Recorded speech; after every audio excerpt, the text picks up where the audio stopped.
Kalau kamu pernah melihat dua arowana super red, sama-sama merah, sama-sama besar, tapi harganya beda puluhan juta. Itu bukan karena keberuntungan, bukan karena hoki, dan bukan karena penjualnya pintar bicara. Itu karena ada sesuatu yang tidak kamu lihat. Sesuatu yang tidak terlihat di foto, tidak dijelaskan di deskripsi, dan hampir tidak pernah dibahas secara jujur.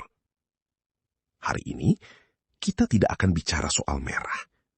Kita akan bicara soal kualitas yang sebenarnya. Banyak orang masuk ke dunia arowana dengan satu keyakinan sederhana. Semakin merah, semakin mahal, semakin bagus. Logika itu terdengar masuk akal, tapi tidak lengkap. Karena warna merah hanyalah hasil akhir, bukan fondasi. Dan jika kamu hanya menilai dari warna, kamu sedang menilai dari hal yang paling mudah dimanipulasi. Lampu bisa mengubah warna, pakan bisa mendorong warna, bahkan kamera bisa memperindah warna. Tapi ada hal-hal yang tidak bisa dimanipulasi, tidak bisa dipoles, dan tidak bisa disembunyikan dalam jangka panjang. Disitulah kualitas sebenarnya berada.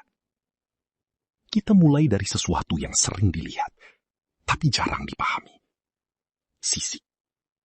Bukan sekedar warna sisik, tapi struktur dan susunannya.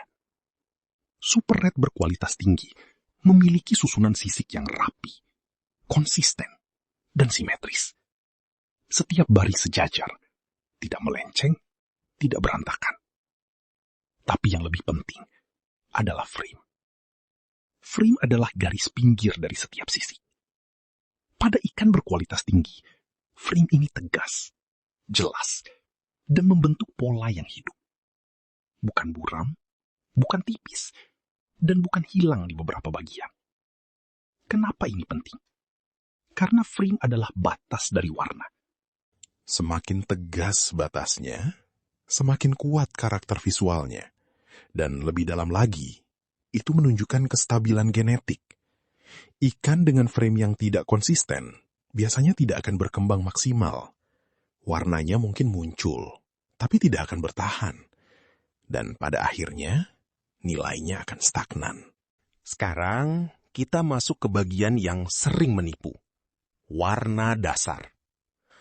Banyak pemula mencari ikan yang dari kecil sudah terlihat merah terang, karena terlihat menjanjikan.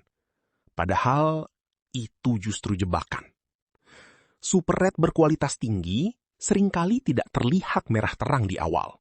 Dia cenderung gelap, bahkan kusam, dengan nuansa merah bata atau kecoklatan. Kenapa? Karena warna yang kuat dibangun dari dalam, bukan dari permukaan. Ikan yang terlalu cepat merah seringkali hanya menunjukkan warna luar, bukan kedalaman warna. Dan warna luar mudah pudar. Sedangkan warna yang berasal dari dasar akan naik perlahan, tapi dalam dan stabil. Ini bukan soal cepat atau lambat. Ini soal kualitas hasil akhirnya. Sekarang kita lihat ke kepala. Bentuk kepala sering dianggap sepele. Padahal ini adalah identitas. Super red berkualitas tinggi memiliki kepala yang proporsional.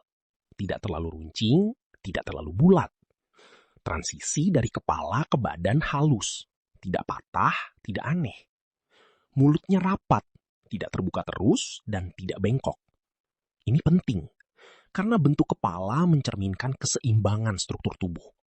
Ikan dengan kepala yang tidak proporsional biasanya akan memiliki pertumbuhan yang tidak stabil. Dan ini akan terlihat seiring waktu. Bukan hari ini, tapi nanti. Dan saat itu terjadi, nilai ikan akan turun tanpa bisa diperbaiki. Sekarang, mata. Detail kecil, tapi dampaknya besar. Mata ideal pada super red harus sejajar, tidak turun, dan tidak menyimpang. Drop eye atau mata turun ke bawah adalah salah satu masalah paling umum. Karena kesempurnaan tidak datang dari satu hal besar, tapi dari banyak hal kecil yang semuanya benar. Sekarang, bagian terakhir. Dan ini yang paling penting. Konsistensi. Super Red berkualitas tinggi tidak hanya bagus di satu kondisi. Dia tetap terlihat baik di berbagai sudut, berbagai cahaya, dan berbagai situasi.